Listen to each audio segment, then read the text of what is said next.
Gallup poll shows there are 11% of adults now on GLP-1 medications for weight loss.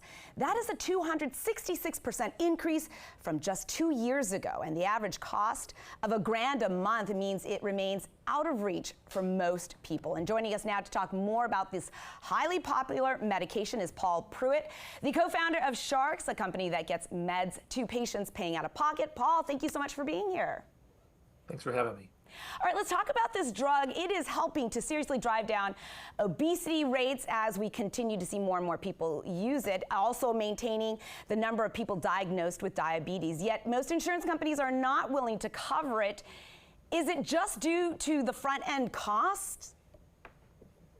I think there's a combination of incredible demand and the high sticker price. 14% of an employer's or a health plan's pharmacy spend is for these GLP-1 medications when they're covered. So you can see just how devastating those can be. And right now, it's hard to point to the evidence that really shows the value of where these dollars are spent and kind of long-term cost reduction on the for the members.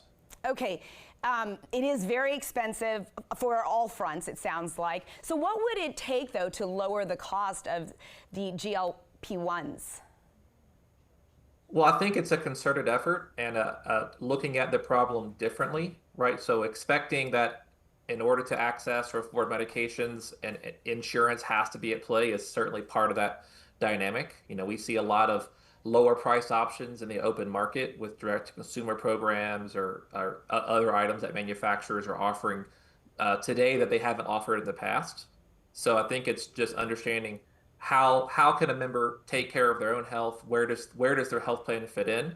And what are the avenues that they can understand to help drive the differences? Even if it's out of insurance and it's directly from manufacturers or from SHARx, say, I mean, how much are we talking about in a reduction from, nearly $1,000 a month? Is it hundreds, or which is a bit cost prohibitive to most people as well? Like, how low are we talking here? Well, I think there's variations of these products in the marketplace, whether it's compounded products or the branded names. I think there's pricing from $100 all the way up to about $700 in the direct-to-consumer market, which is certainly more affordable, but still quite pricey for those members looking for support and losing weight. All right. It looks like we have a ways to go, though, to ensure that most people who feel like they could use this type of medication could actually afford and easily access it. We have Paul Pruitt, the co-founder of SHARx. Thank you so much for that insight. Thank you.